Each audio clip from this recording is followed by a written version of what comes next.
नमस्कार दोस्तों। ये मेरा देखिए येलो कलर का गुलाब, इसमें 3 फूल खिले हुए हैं और ये काफ़ी दिनों से खिले हुए हैं और लगभग अब ये थोड़ा सा देखिए मैंने इसको छुआ, उसकी एक पत्ती निकल गई। तो ये अब इसको जो कि ये सूख के निकल जाएगा। ये जब हमारे गुलाब के पौधे में फूल खिल रहे होते हैं तो बहुत अच्छा लगता है। पर एक ऐसी कंडीशन कभी कभी आ जाती है कि पौधे में कोई भी ग्रोथ नहीं हो रही होती है, ना ब्रांचेज निकल रही होती हैं, ना कलियाँ आ रही होती हैं। तो बहुत दुख होता है, फिर लगता है कि क्या करें, ऐसा क्या हो गया है कि इसमें जो है कि ब्रांचेस भी नहीं आ रही हैं, फूल भी नहीं आ रहे हैं। ये देखिए मेरा ये वाइट कलर का गुलाब, इसमें भी देखिए कि कली आई हुई है और ये फूल निकल रहा है। अभी खिलने वाला है। इसको खिलने में थोड़ा टाइम लगता है क्योंकि बहुत स्लो खिलता है ये।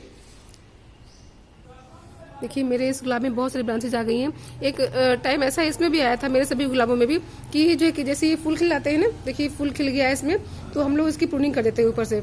जब इसकी प्रूनिंग करेंगे तभी नीचे से ब्रांचेज निकलेंगे, जैसे ये निकल रही है। ब्रांचेज निकलेंगे नहीं और उसमें कलियाँ आएंगे, फूल खिलेंगे। फिर क्या हुआ था कि उसमें मेरे इन सब गुलाब में भी एक भी ब्रांचेज नहीं निकल रही थी।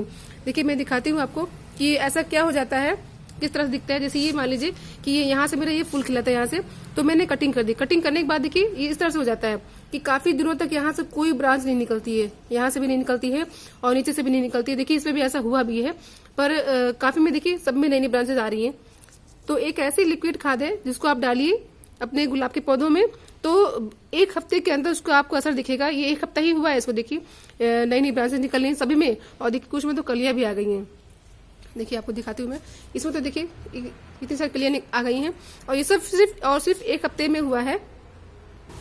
तो अगर उस लिक्विड खाद का हम लोग प्रॉपर 15 से 20 दिनों में इसका यूज करते रहे ना, तो हमारे गुलाब के पौधों में कभी उसकी फूलों में कभी कमी नहीं आएगी फूलों की, तो फूल आते ही रहेंगे। लेकिन कभी कभी हम ध्यान नहीं दे पाते हैं, तो ध्यान न देने के कारण जो कि हमारे पौधे फिर उस तरह से दिक्कत आती है पौधों में।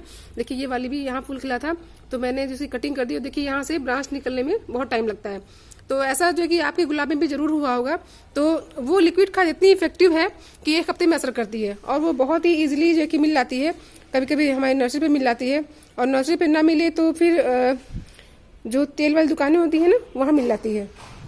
देखिए मेरे इस वाले गुलाब में सभी की ग्रोथ रुक गई थी, किसी में भी कोई ब्रांच नहीं निकल रही थी। फूल निकलने के बाद बिल्कुल भी मुझे लगा कि क्या हो गया है।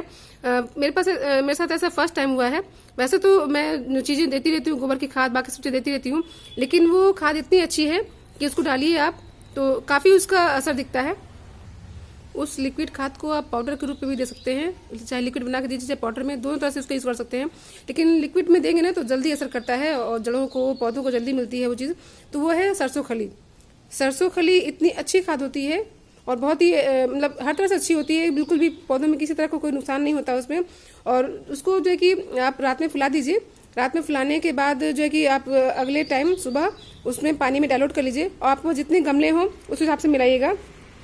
अगर बहुत ज़्यादा गमले हैं, बहुत ज़्यादा, मेरे पास तो 5 गमले हैं गुलाब के, तो मैं सबसे क्वांटिटी थोड़ी सी कम रखती हूँ। और मिलाने के बाद जब सुबह फूल लाए तो उसको हिला करके बाल्टी में और उसमें पानी मिला के डाइल्यूट कर लीजिए। और फिर लेकिन अपने पौधों में, जैसे गमलों में मेरे ना पानी पड़ा हुआ है, तो जिस दिन आपको खाद देनी हो ना, जैसे कि मान लीजिए मुझे कल देना है, तो मैं 1-2 दिन पहले से इसमें पानी नहीं डालूंगी ताकि इसकी मिट्टी पूरी सूखी रहेगी। और जब सूखी रहेगी ना तो खाद जो है कि वो पानी बहुत अच्छे से मिट्टी एब्जॉर्ब कर लेती है, पौधों को बहुत अच्छे से मिल जाता है। और पानी पहले से इसमें पड़ा रहेगा ना तो वो खाद भी बहुत कम मिल पाती है। और उस खाद डालने से पहले आप गमलों की गुड़ाई कर लीजिए, गुड़ाई करके बहुत अच्छे से पूरी मिट्टी ढीली कर लीजिए, तब उस खाद को डालिएगा। और ये सरसों खली की लिक्विड खाद को आप सुबह सुबह डालिएगा, ज़्यादा अच्छा रहेगा। और उसका जो पाउडर के रूप में आप यूज़ करना चाहते हैं, तो पाउडर को उसको क्या करिए, मिक्सी में पीस लीजिए। उसके जो सरसों खली को मिक्सी में पीसने के बाद जब पाउडर बन जाएगा, फिर आप जो कि 1-1 चम्मच हर गमले में डाल दीजिए। लेकिन उसको डालने से पहले भी आपको मिट्टी गुड़ाई करनी पड़ेगी और मिट्टी को गुड़ाई करके 1 चम्मच पूरी गुलाई में ऐसे करके डाल दीजिए। और डालने के बाद फिर पानी डाल लीजिए। पानी बहुत ज़्यादा मत डालिएगा कि ड्रेनेज होल से बाहर निकल के आने लगे, इस अंदाज से डालिएगा ताकि वो पानी मिट्टी में ही एब्जॉर्ब होकर हो रह जाए। जो हम खाद डालेंगे ना वो पूरी तरह से मिट्टी में मिलेगी, अगले दिन तक मिलती रहेगी।